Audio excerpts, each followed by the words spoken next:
sentido estrito, é aquilo com o que se brinca. Essa é uma definição, embora estrita, ampla o suficiente e brincalhona também, não é? Como tudo que diz respeito ao campo do brincar. O brincar tem essa proeza de transformar as palavras do seu universo semântico em brincadeiras também. Ele brinca com o nosso pensamento, nos provoca, nos desafia. Ali onde pensamos que está, o certo não está bem ali, está acolá, né? Ele se esconde de nós. E quando eu uso uma definição tão ampla e ao mesmo tempo tão restritiva quanto essa, eu estou querendo enfatizar o fato de que o que torna um objeto brinquedo é a ação de brincar. Isto significa, de antemão, que aquilo que é fabricado para ser brinquedo, Patrícia, não é necessariamente um brinquedo, até que alguém brinque com isso. Por outro lado, aquilo que muitas vezes não é fabricado ou não se encontra na natureza com essa intenção, se torna brinquedo pelas mãos de quem brinca. É assim que folhas, pedras, água são brinquedo, assim como belas bonecas podem ser condenadas a uma existência de enfeite se ninguém com elas for autorizado a brincar ou for estimulado a brincar. É uma definição, portanto, que enfatiza a dimensão ativa da brincadeira. Não há brincadeira sem a realização da brincadeira. A brincadeira supõe, e o brinquedo por conseguinte, supõe uma dimensão ativa do sujeito. Isso também que alguns autores hesitam em considerar coleções brinquedos. O colecionismo, por exemplo, um brinquedo. Ainda que outros digam que o colecionismo, muitas vezes, é a forma, digamos, que como sobrevive a brincadeira quando nós nos tornamos maiores. Então, nós já não interagimos ativamente com esses objetos, mas eles são contemplados por nós como parte de um museu íntimo, não é? Mas é controversa essa ideia de que estes objetos possam ser rigorosamente definidos como brinquedos, por conta desta primeira, esse primeiro requisito que eu enfatizei, que é a ação. Muito boa pergunta. Alguns autores dizem, não existe o brinquedo educativo, com ele se acaba a brincadeira. E um importante sociólogo paulista chamado Paulo Sales de Oliveira, numa obra tão grande quanto pequena, porque é uma coleção de primeiros passos, cujo título é O que é Brinquedo, um livro de 60 páginas, mas grandioso na sua importância para nós que estudamos o brincar e para os leigos também, porque traz esse tema para uma dimensão cotidiana. Ele diz isso, com o brinquedo educativo se acaba a brincadeira. Que o brinquedo educativo teria o condão de asfixiar a brincadeira com a sua subordinação a uma intenção que na brincadeira espontânea não existe. Quem brinca, brinca por brincar. E nós chamamos isso, tecnicamente, de motivação intrínseca da brincadeira. Ou ainda mais, tecnicamente falando, de caráter autotélico do brincar. Autotélico. Télico de telos, de fim, né? O auto quer dizer que o fim é em si mesmo. Então, quem brinca, não brinca para ficar mais sabido, para ser mais esperto, para ter mais habilidade, brinca por brincar. Bom, se de um lado tem quem pense o que eu acabo de dizer, existem outros, paulistas também, mas de outras dimensões aí do nosso país e do mundo, que defendem o contrário. Todo brinquedo é, no amplo sentido educativo. Desde a partida, ele tem potencial educativo. Isto é, ele tem potencial para contribuir para o desenvolvimento e para a aprendizagem, ainda que não seja a intenção do brincante. Um bebê, quando brinca com chocalho, não está pensando em desenvolver a sua motricidade fina, a sua acuidade auditiva, a sua discriminação auditiva, a sua sensorialidade. No entanto, a brincadeira com o chocalho tem essa possibilidade de desenvolver essas habilidades, essas áreas dele, né? Então, retomando, Patrícia, de um lado a tese de que o brinquedo educativo é um não brinquedo, né? E de outro, a tese de que no amplo sentido todo brinquedo é por definição educativo, porque todo ele pode concorrer para promover crescimento, desenvolvimento e aprendizagem. Talvez aqui a gente possa introduzir o tema do pedagógico ou didático, para distinguir essa diferença que os autores fazem, não é? Se todo brinquedo é, por definição, educativo, nem todo é pedagógico, e talvez esses pedagógicos é que possam ser maléficos, ou didáticos, né? Possam ser maléficos à natureza mesma da brincadeira, por causa da sua subordinação, às vezes exagerada, a essas intencionalidades pedagógicas, educativas, né?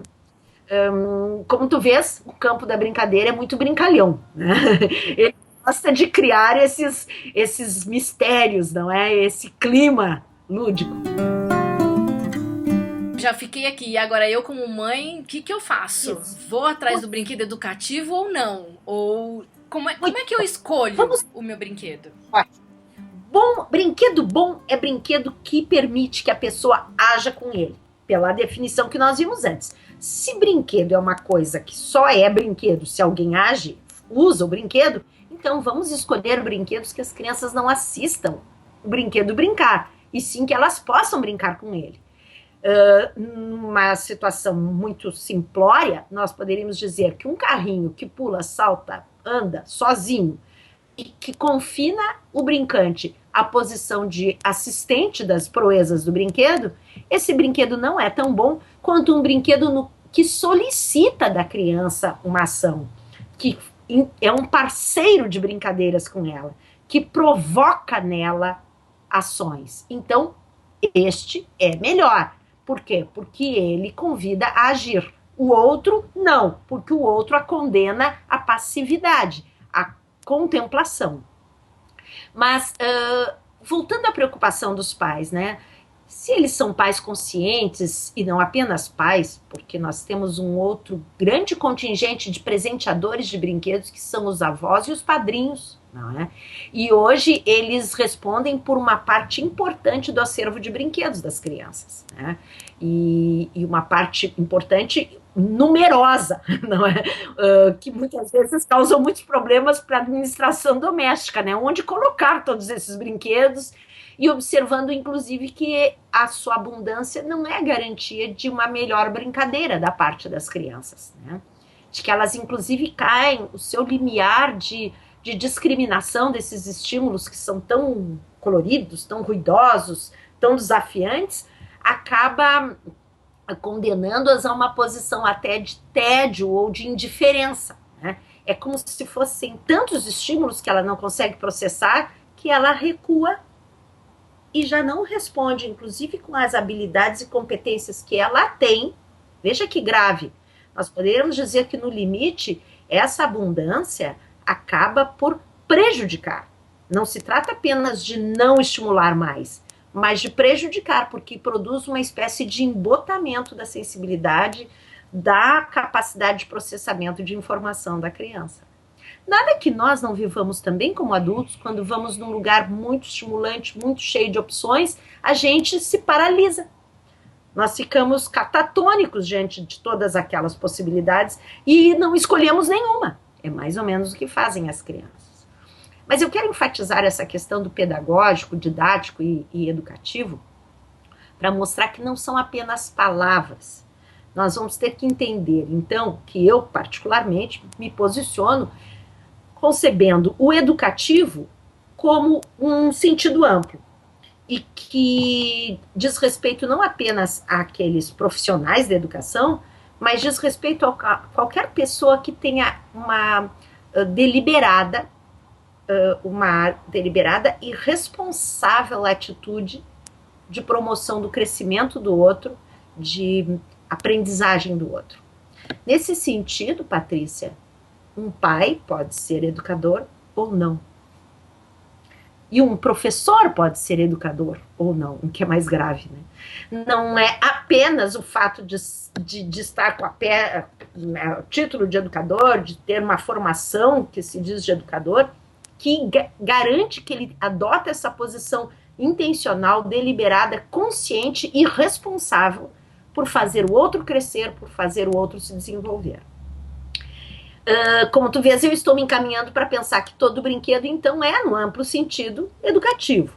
Agora, o problema é a questão daquela intencionalidade restritiva que eu te dizia antes e que acaba, muitas vezes, asfixiando a própria brincadeira. Os objetivos são tão salientes naquele brinquedo. Eu quero desenvolver formas, cores, eu quero que desenvolva vocabulário em inglês, eu quero que desenvolva a coordenação disso e daquilo, que a brincabilidade do brinquedo se esvazia. E isso a gente vê com mais frequência nessa subcategoria que é do didático ou do pedagógico, que compromete a própria brincadeira. Eu quero insistir nisso. Nós temos que pensar que a experiência lúdica, ela, entre as tantas vantagens, as tantas qualidades dela, está justamente na variabilidade.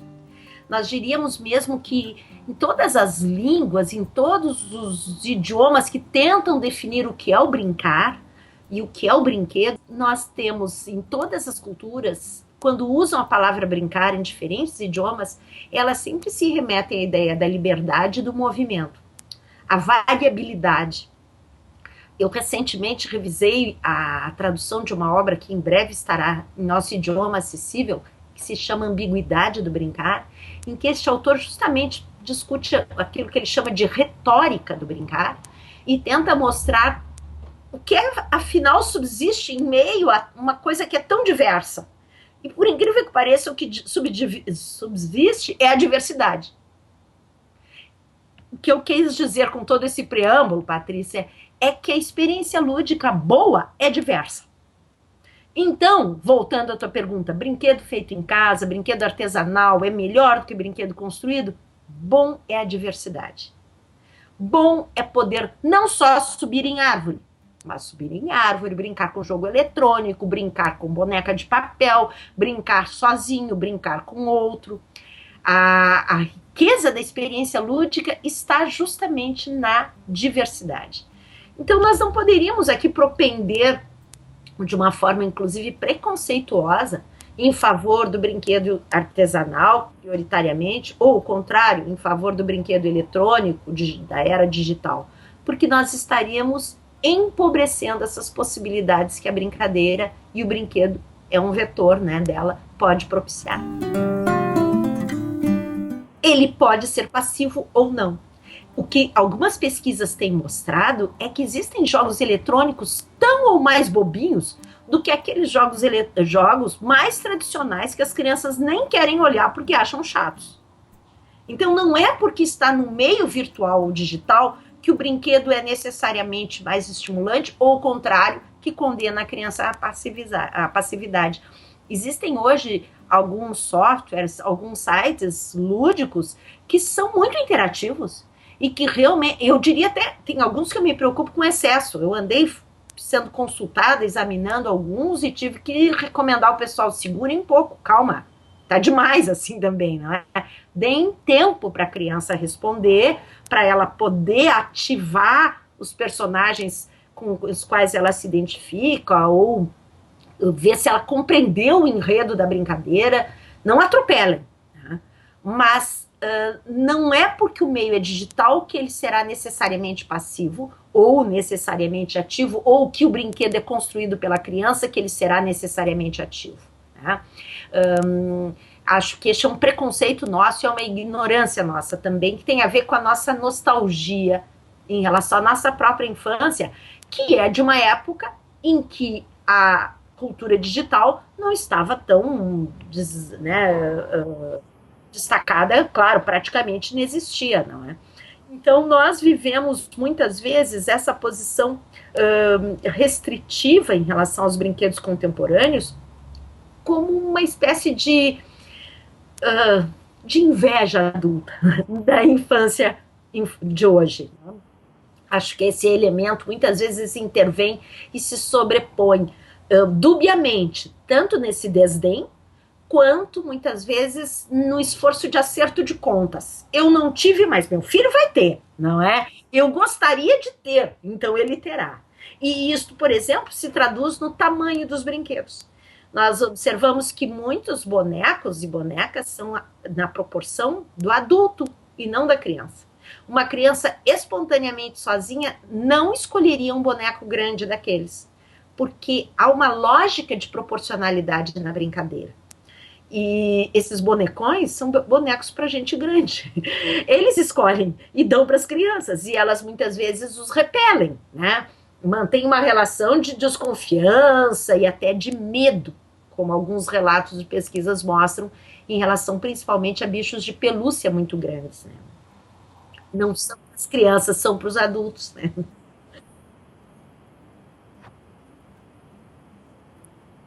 Sim, exato. Exatamente. Não obstante conhecê-lo dos livrinhos, conhecê-lo do cinema, não é? Mas quando ele se personaliza ali, quando ele se personifica, ele se torna assustador, porque a proporcionalidade foi uma boa relação que tu estabeleceste. Aquela proporcionalidade que permite tornar aquilo subordinado da criança se quebra. Agora é ela que está ali refém daquele grandão, né? A questão é muito boa porque ela traz para nós à tona a problemática tão simples e ao mesmo tempo tão importante da organização do espaço lúdico. Antes mesmo de sairmos adquirindo os brinquedos, há que se pensar no modo como a gente os dispõe e como nós organizamos o ambiente de brincar, não é? E, às vezes, algumas medidas muito simples que se aplicam, neste caso, não apenas a pais, mas às escolas, denunciam claramente o potencial que aquele arranjo tem, tanto para prejudicar a brincadeira, inibi-la, torná-la pobre, quanto para enriquecê-la. Eu quero te falar, mais à guisa de curiosidade, talvez não seja o caso de aproveitar essa informação para o teu trabalho neste momento. Um arquiteto francês chamado André Legendre fez uma pesquisa, e no âmbito arquitetônico, não no âmbito da psicologia, nem do comportamento infantil, envolvendo arranjos espaciais em creches, espaços para crianças de 2 e 3 anos. E ele concebeu os 3 tipos básicos de arranjos, chamados arranjo estruturado, semi-estruturado e não estruturado. O arranjo estruturado é aquele caracterizado por móveis que obstruem o espaço, né, que recheiam o espaço, que impedem a visão de um lado para o outro do ambiente. O arranjo semi-estruturado, ele envolve também mobiliário e às vezes marcas no chão, rebaixamentos do teto, mas ele não impede a visão do todo do ambiente. E um arranjo não estruturado é aquele muito característico das salas de aula infantis, em que todo o mobiliário fica no entorno das paredes e a zona interna, o meio da sala vazio, o centro vazio. Ele examinou crianças nesses ambientes. Elas tinham entre 2 e 3 anos e foram feitas fotografias a cada 30 segundos desses ambientes e filmados também. E o que ele observou, Patrícia? E que é uma grande lição para todos nós. Nos espaços estruturados, aqueles cheios de móveis, em que as crianças ficavam numa ponta da sala e não enxergavam a outra, e, portanto, também não enxergavam a cuidadora, nessa faixa etária, eles iam um a um engatinhando, se arrastando, trazendo seus brinquedinhos para junto com a cuidadora. Estavam todos amontoados em torno dela.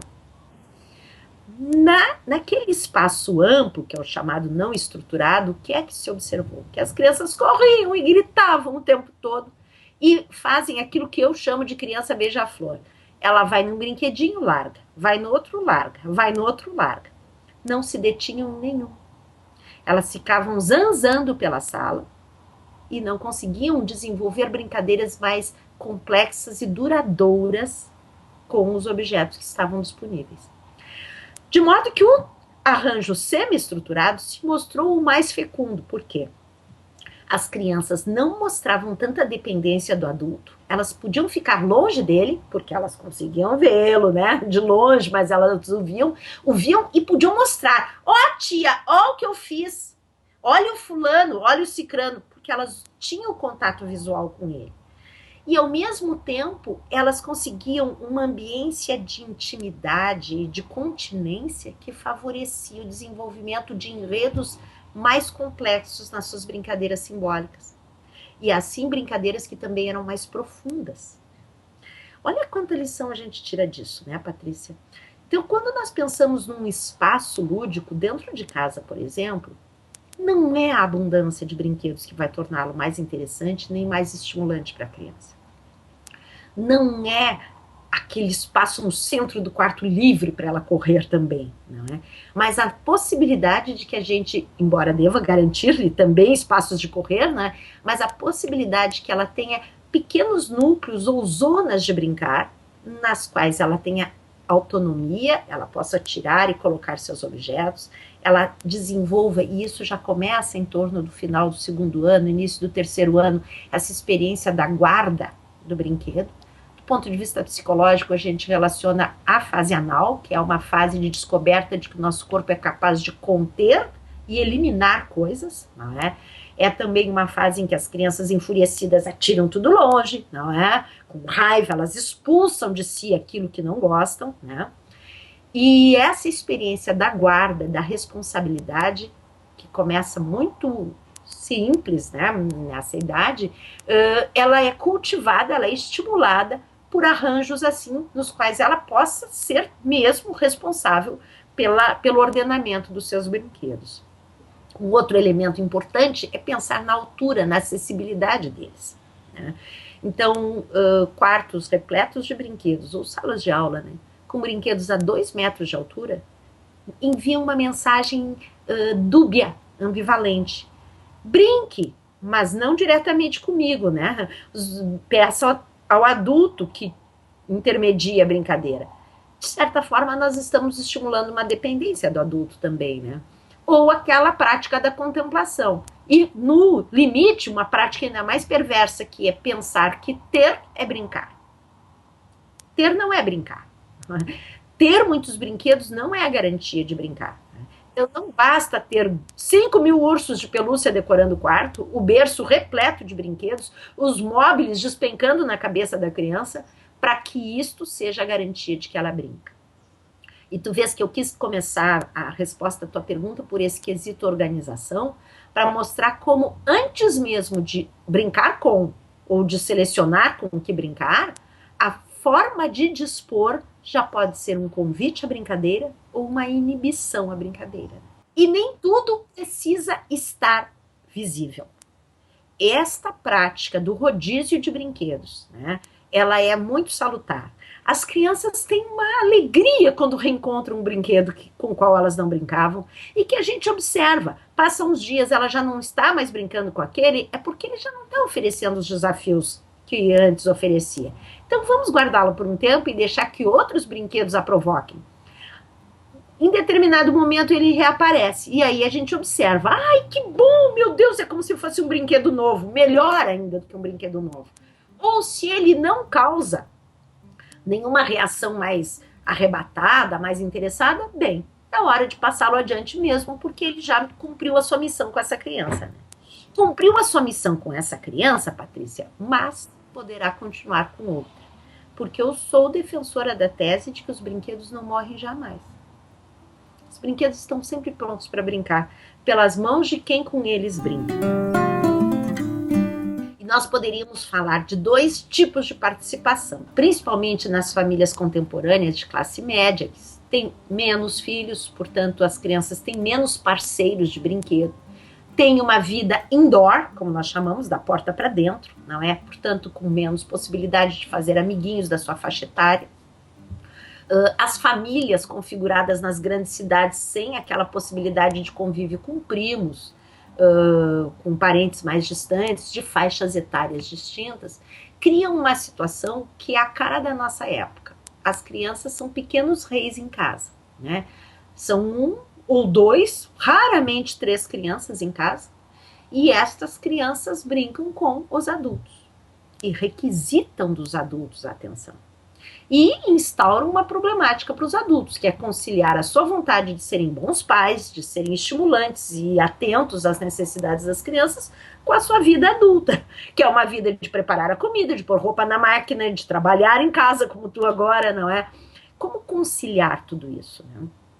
De fato, nós temos uma anomalia se a gente comparar com outras épocas em que as crianças estavam muito mais entre elas e aprendiam a brincar umas com as outras, com as maiores e com as menores, com esta situação de demandarem do pai ou da mãe, ou da avó, ou da madrasta, ou do padrasto, o par de brincadeiras, né? Que ele seja o seu parceiro de brincar.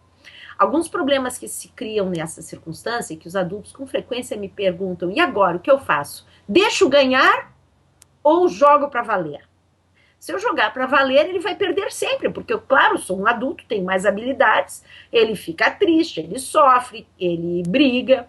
Este é um fenômeno que nós observamos muito nas crianças que têm esse par adulto como um par exclusivo ou preponderante.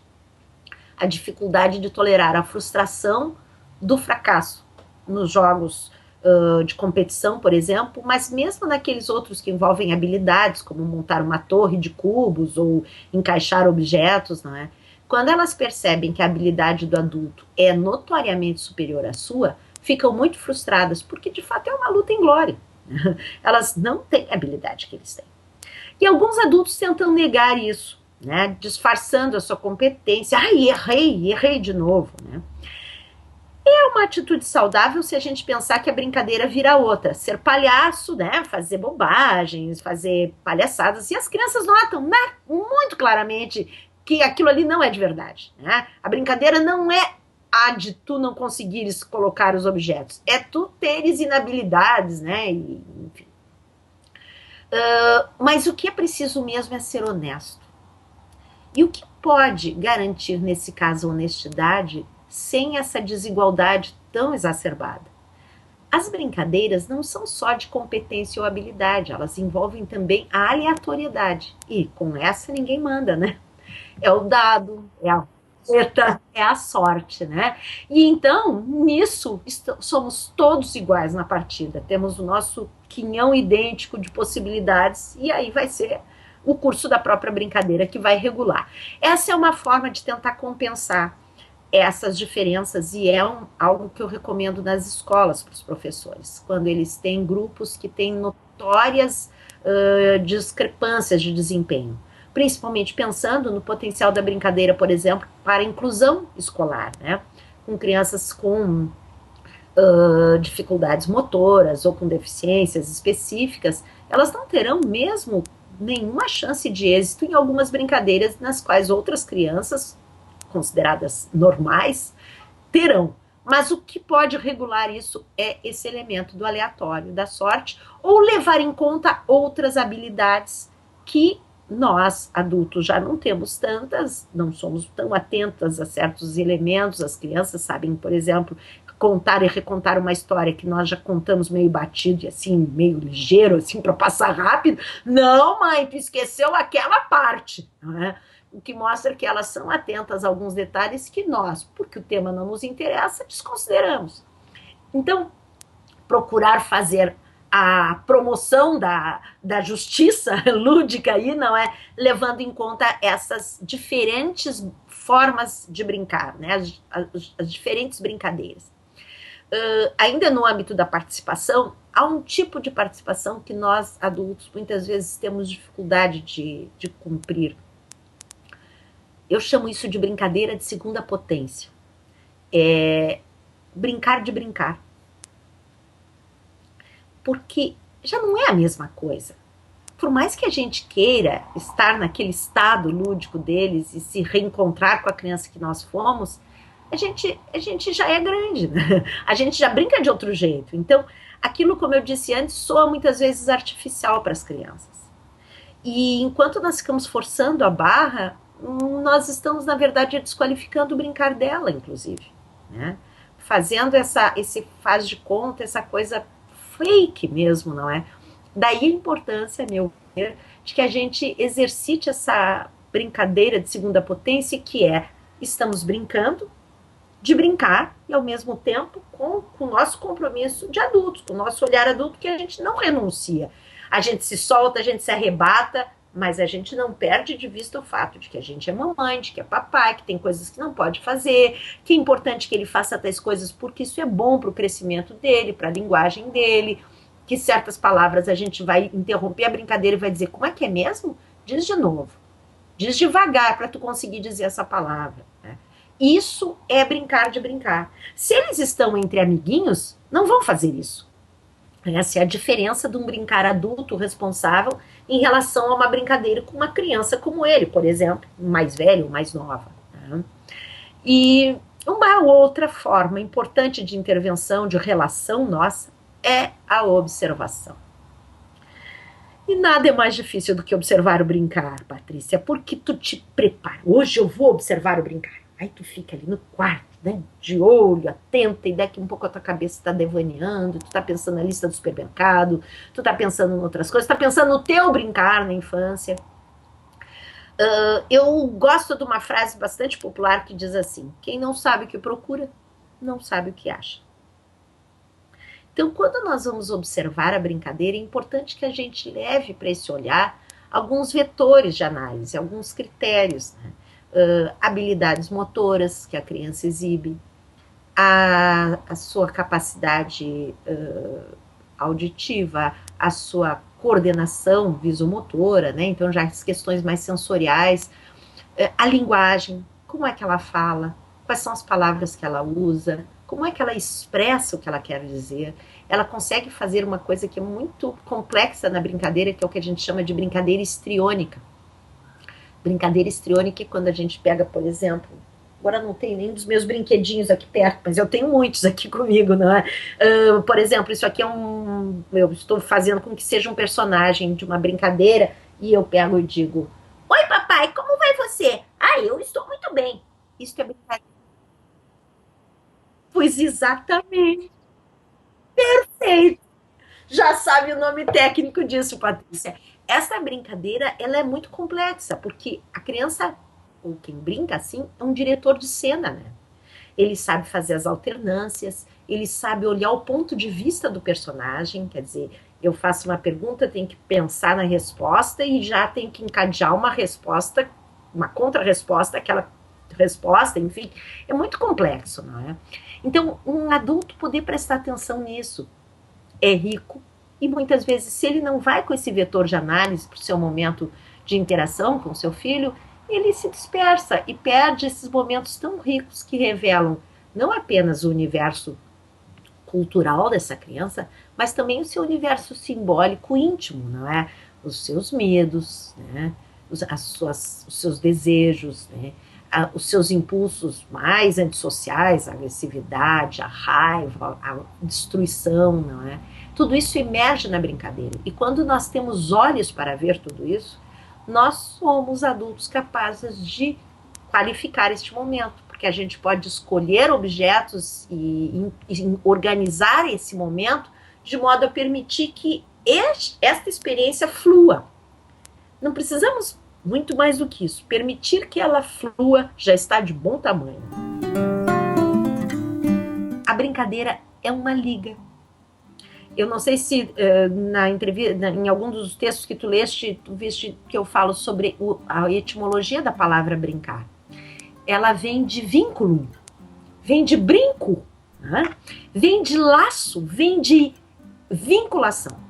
Então tem todo o sentido que tu encerra, inclusive a tua entrevista comigo, enaltecendo essa dimensão da relação que a brincadeira propicia instaurar entre pais e filhos, entre as crianças entre si, entre as crianças e o mundo, né? Como um espaço de fantasia, de invenção, de possibilidades, de testes. Porque, veja, brincando a gente pode ser aquilo que não é e que talvez nunca venha a ser, mas não interessa, são possibilidades. E o que é mais fantástico na brincadeira é que nós acumulamos experiência brincando. A gente acumula a experiência de ser mal, acumula a experiência de ser mãe, sendo guri, acumula a experiência de ser pai, sendo menina, acumula a experiência de ser cozinheiro, sem nunca ter podido chegar no fogão, acumula a experiência de cortar, sem poder tocar em faca, né? Mas a gente corta a comidinha e prepara a comidinha, come a comidinha, tudo de faz de conta. Isso é acúmulo de experiência. Então, quando um adulto propicia isso, ele está num gesto genuíno de amor, de compromisso com o crescimento, com o desenvolvimento, como eu te dizia antes, numa posição educativa genuína, aquela educação que eu falava no amplo sentido de compromisso com o desenvolvimento, com a aprendizagem do outro. Né? Então, sim, Patrícia, brincar é se relacionar, é se vincular e é uma das grandes possibilidades de encontro que nós adultos temos com a criança de verdade, mas também conosco mesmos, né? De integração do nosso eu que a brincadeira com o outro propicia. Né?